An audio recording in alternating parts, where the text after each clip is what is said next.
Chamber of Commerce studio to record an oral history of the Xenia tornado of 1974. My name is Mary McKinley. I am the Public Outreach Program Coordinator for the Greene County Record Center and Archives.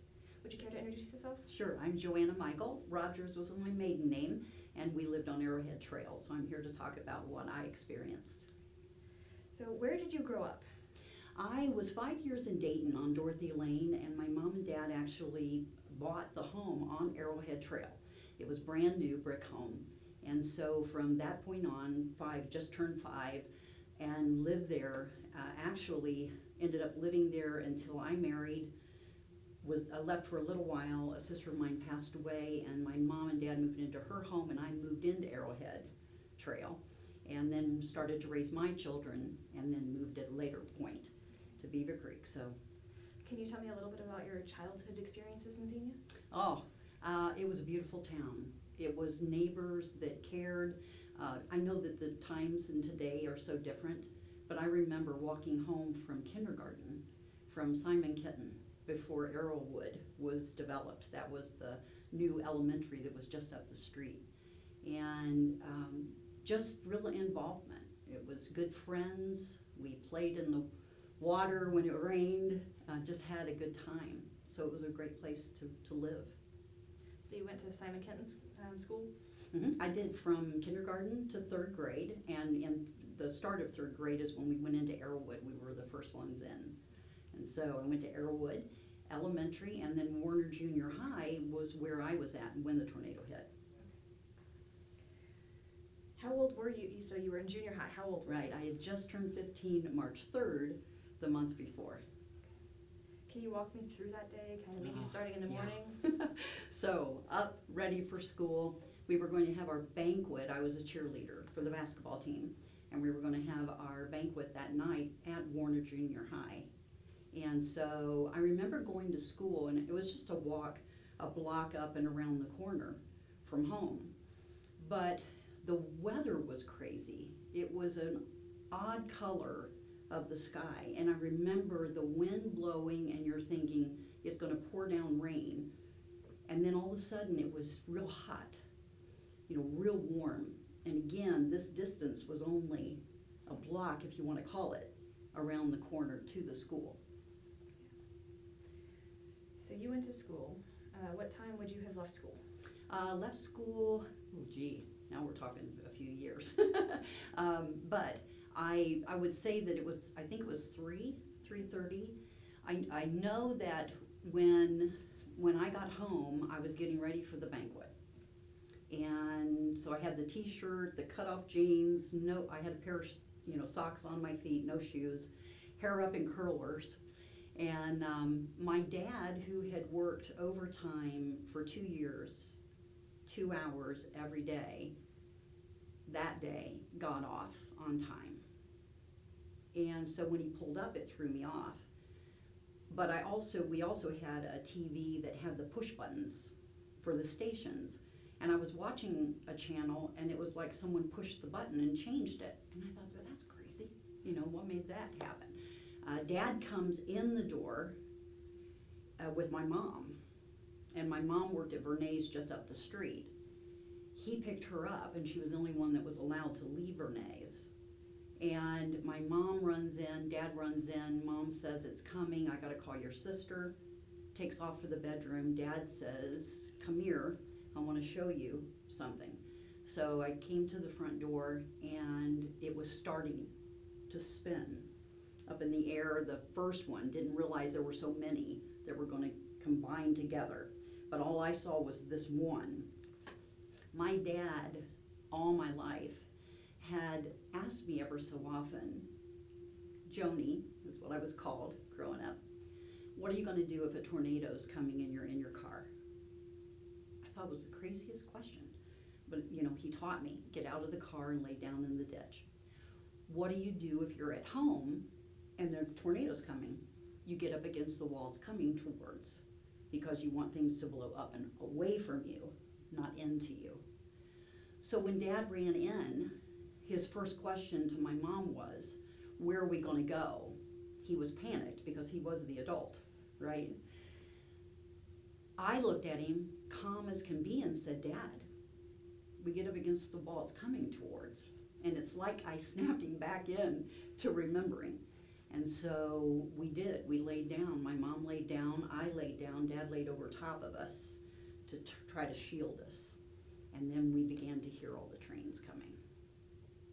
And when they say 1,000 trains, that is so true. The pressure that comes on your hearing, you know, your body. My mom's, she had on a little top like this, and it blew over, her sweater blew over the top of my head, which was a good thing because at 15 we were curious. And when I felt and heard the windows blow, felt the roof pull off the house, and you hear people screaming, you know, out there, I was trying to look up, and Dad said, stay down, stay down. I heard my dad ask God, take everything, but save my family. So we were in it, and the power of it was unbelievable. We went from laying up against the wall, seeing our laminate floor, to seeing outside dirt, because the front door had blown open, and as the wall started to fall, it jammed into the closet door that was on the other side of us. So it actually supported that wall, but it was up against our side. And it got completely still. I mean, just that you could hear a pin drop. And I started to lift up, and Dad said, no, no, no, we're in the eye, stay down. And all of a sudden, that build of those trains happened again, because we were in the center of that. It went over. My dad was covered in brick and plaster and everything. He couldn't get up, but he managed to move enough to give me a little bit of space. So I crawled out. My mom and Dad both said that I would have pushed the wall over if I could have, you know, if that door had not been jammed into the closet door, I would have pushed it over. And I was screaming for help, to help my mom and Dad, not knowing. Mom was able to crawl out. We crawled out in between those spots and went in through what was left of the one little piece of the bottom part of the window of that bedroom. And we pulled the bricks off of Dad. Dad had 3 broken ribs. That was it. My mom had a cut above her eye, and honestly, it was like a paper cut. I had a little cut on my leg, same kind of thing, but the pressure of that 355-mile-an-hour wind actually made it look like we were cut really bad. Her whole face was covered. My leg was covered. But once we cleaned up, it was like a paper cut. There was a piece of glass 2 inches above my mom's head that had been jammed through the front door. There was also a piece of flimsy plastic that was driven through our front tree. I mean, just amazing things that happened. My dresser in my bedroom, my mom had been buying me from Vernay, one of her co-workers, made little animals out of the marbles and felt. And so she bought the new ones that she had made for me. And I had them setting in pairs. My wall was gone, roof's gone, other wall is gone. The wall that this dresser stood against was gone, but not one of those little animals were moved. Not one. A paper bag of Christmas ornaments sitting on the floor next to the deep freezer in the garage. It picked the deep freezer up, sent it into the backyard, and it looked like a giant's fist just crumpled it in the center. But that bag of Christmas ornaments, there wasn't one that had a crack.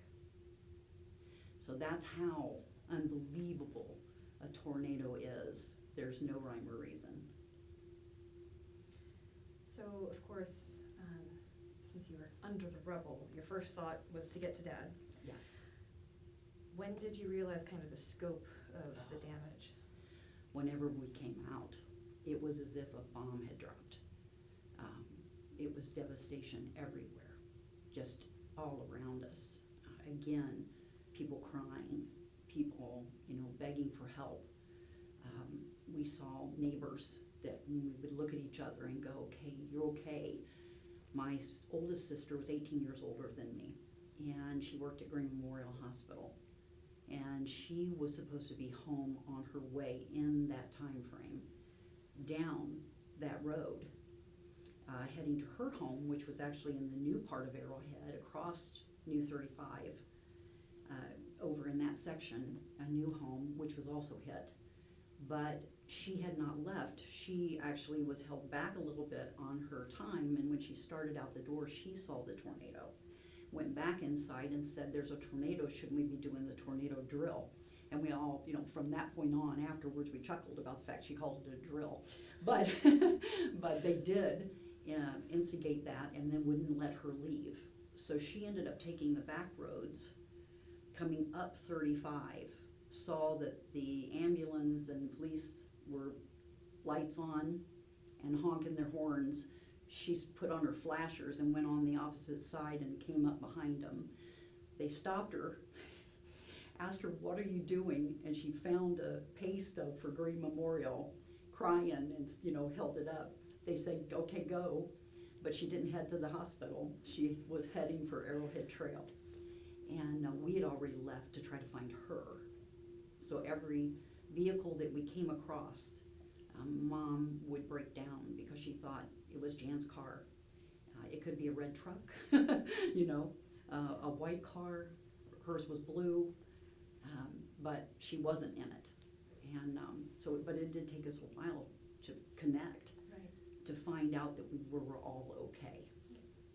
And so your mother had tried to call her before, yes, and she did. Of course she was not home. And she couldn't get through. Right.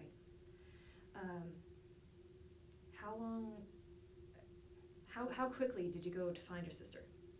As soon as we were out of the house, okay, Mom looked at Dad and said Janice would be on the way home, and started to break. We'd already lost a middle sister in an accident in '69, so it was very raw emotions. And so I had socks on, no shoes.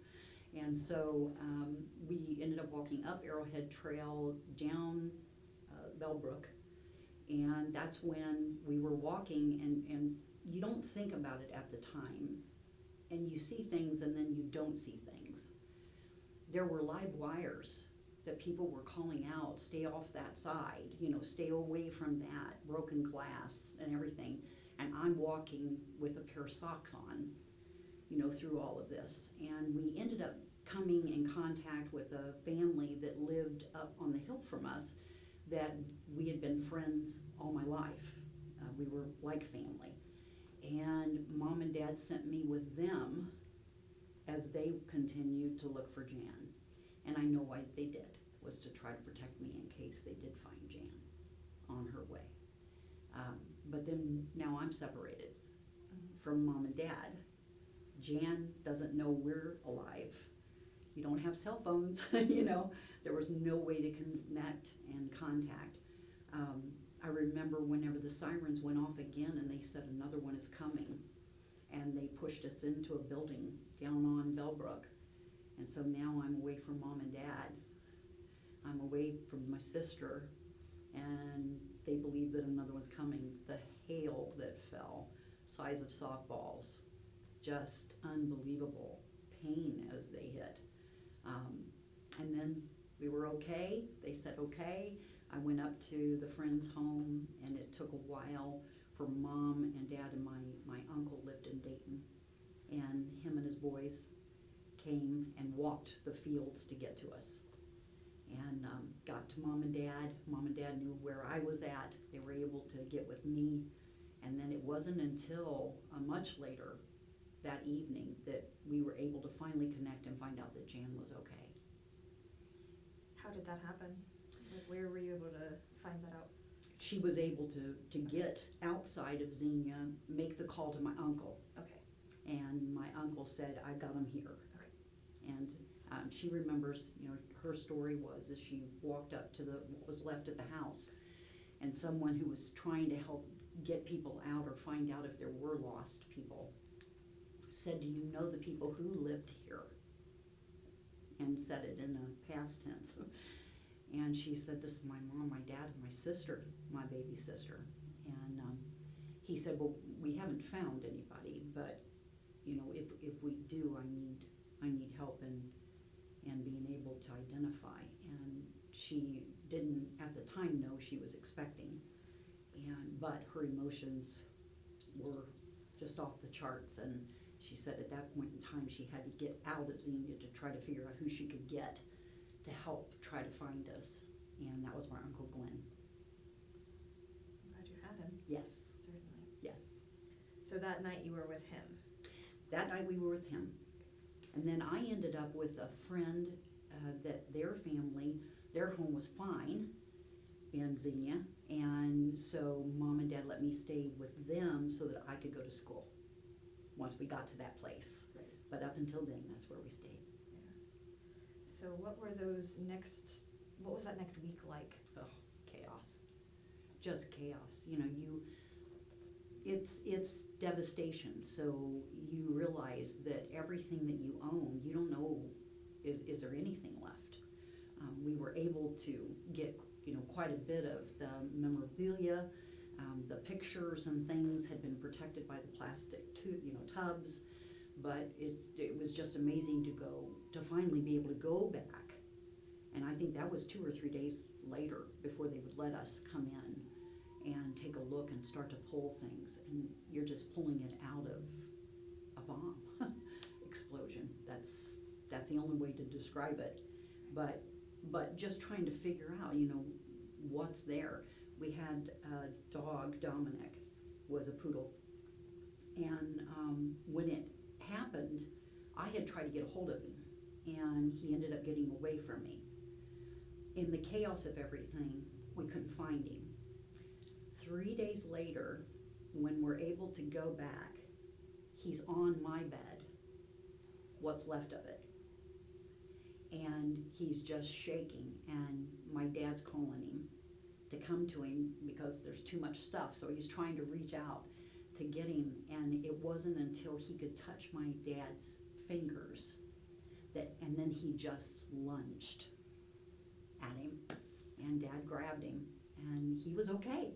He had evidently gotten underneath my bed, I believe, but he was okay. But that was 3 days later. Yeah. Wow. Yeah. So how were your local friends and family affected in Xenia? Oh, pretty much everyone, minus a few that I knew personally, because I went to Warner. So that meant that all of the roads around Warner is who came there. But there were very few of the friends that were not directly affected. And even with my friends who home was still okay, she was still affected by everything that had happened. You couldn't get down streets easily,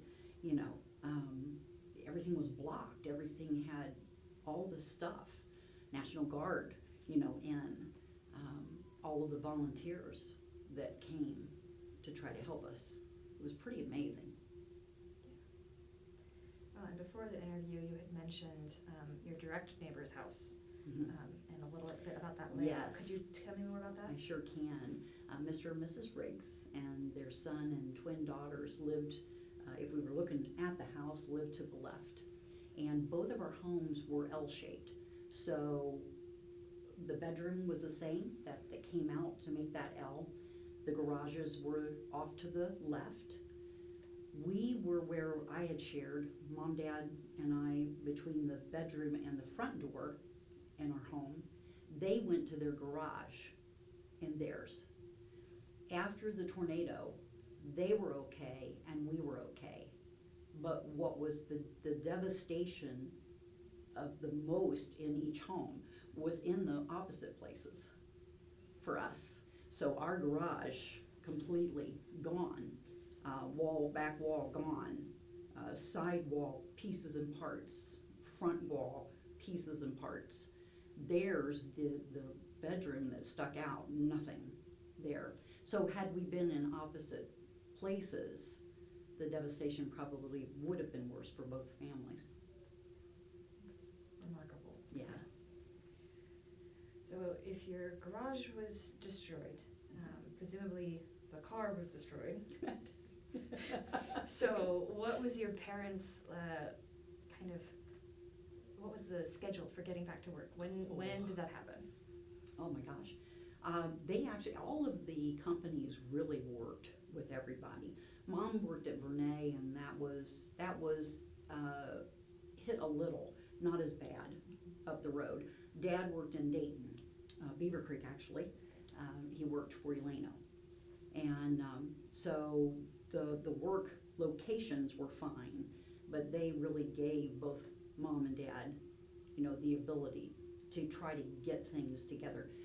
Dad had just bought a brand new Ford Granada, and his wedding ring was in the ashtray, and that was lost. Never could find that. The car was gone. That was our only car at that time. And so, again, it was family. It was my uncle and my cousins that were there for us. And you did go back to school in the Xenia area. Went back to school in Fairborn, actually. Oh, okay. Sorry. Mm-hmm.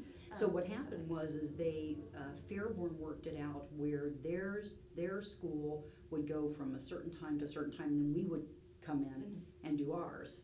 And so they came to bat for us too, on being able to give us a place where we could continue. And it was several weeks after the fact. Oh yes, yes. What was that experience like? Odd. You're always talking about rivals, right? And so, and I chuckle because of being a cheerleader. You have rival teams out there that you're playing against, and it was just really neat to be able to see that camaraderie of community when it came to the students, when it came to the faculty, the town, to be able to be there. And that most of the students who were there with you had kind of had the same experience of losing quite a bit, if not everything, right? Yes. Yeah. But again, the amount of people that brought donations, they came in from everywhere. A beautiful thing. We can come together for each other in difficult times. What do you think have been the long-term effects of the tornado? I think awareness of, especially when you're young and you kind of feel that you're immortal, it definitely brings home the fact that you don't know how much time you really do have, how things can affect you that you didn't really play a part in.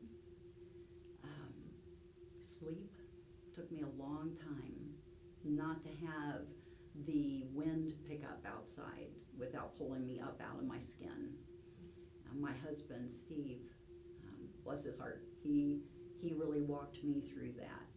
Even as an adult, I still had those times where it became very, very strong winds or the sky looked odd. It brings your attention to it more so. At the time that morning when I saw the sky, when I saw it go from it's going to downpour to sunshine and it's hot, that was just well, that's odd, you just don't think twice about it. And that now, when everything goes still, it makes you aware of your surroundings. And you've said that your father did have kind of the preparation in mind in advance. Do you know why that was for him?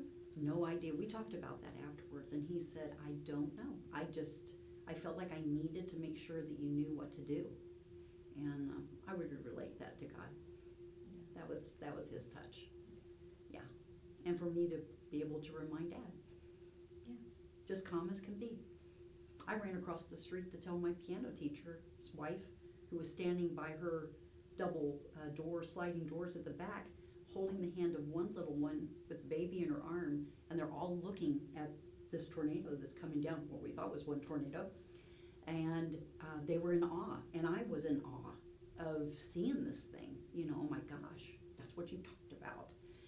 And I told her, I said, it's coming. You gotta get up against the wall where there's no glass, get up against the wall and get down. And then I ran back across to the house. It's just amazing when I go back and I think through it. Yeah. How do you think Xenia has changed in the time since? Well, I lived there until we had moved out of Arrowhead to Beaver Creek when my girls were small. And then I lived 18 years in Florida and then came back in 2019. And so I've been away for a long time. I have one daughter who lives in Xenia. And I think there's aspects of it that's the same, but there's aspects that aren't. But that's everywhere. We see differences in communities. I think that there's still, I feel like that home, that downtown feel when I go by the courthouse, when I see some of those stores. I remember riding my bike with my best friend Debbie Bodorf, and we would go uptown. We would ride our bikes from Arrowhead Trail all the way uptown, and we'd go to the little donut shop, the 5 and Dime store, to get a chocolate milk and a donut in the morning, and then ride all over. We would just ride our bikes all over. So I think if anything, just like I said, that I think is everywhere, there's that kind of feel that's gone to a certain degree, but there's aspects and there's touches of the remembering. Well, and you mentioned a little bit about kind of coming back and forth from Beaver Creek to Xenia and staying. So did you rebuild on the same site? We sure did. What was that process like? You were 15, so you were... Yeah. I automatically assumed we would not build there because of that. And my dad looked at us and he said, we could go somewhere else and another one could show up right there. And he said, no. He said, we're going to build right here. So it was a cement slab. And I remember when they cleared everything away, it was so odd to watch them start to rebuild, but they did. They rebuilt the house. Instead of a garage, they made it into a family room area, and then continued, like I said, to live there. Neighbors, some of the neighbors, of course, changed because others didn't want to rebuild, but there were quite a few that did, and some of those were my best friends. Yeah. And do you have a time frame for how long it took before that house was completed? When were you able to kind of move back in? It was about a year before we actually got back into that home. So it was a process. You didn't have just land that you were going to build this house on. You had to clear everything from the existing one, and that was quite a mess.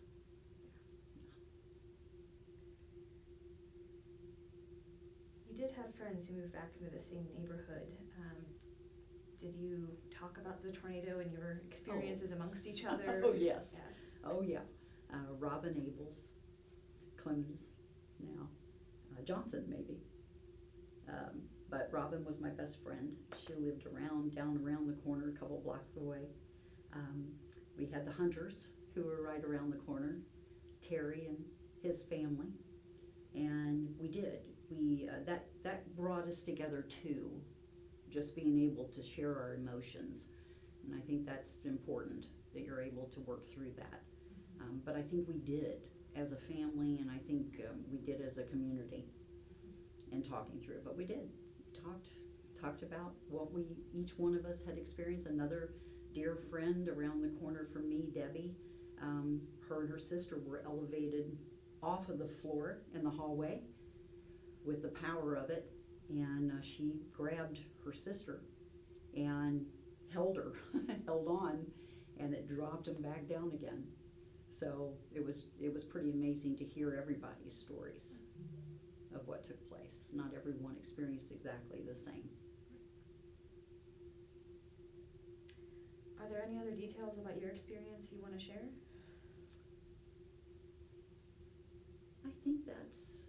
that's it. You know, I think just being aware of what a tornado is and understanding that they have great data, right?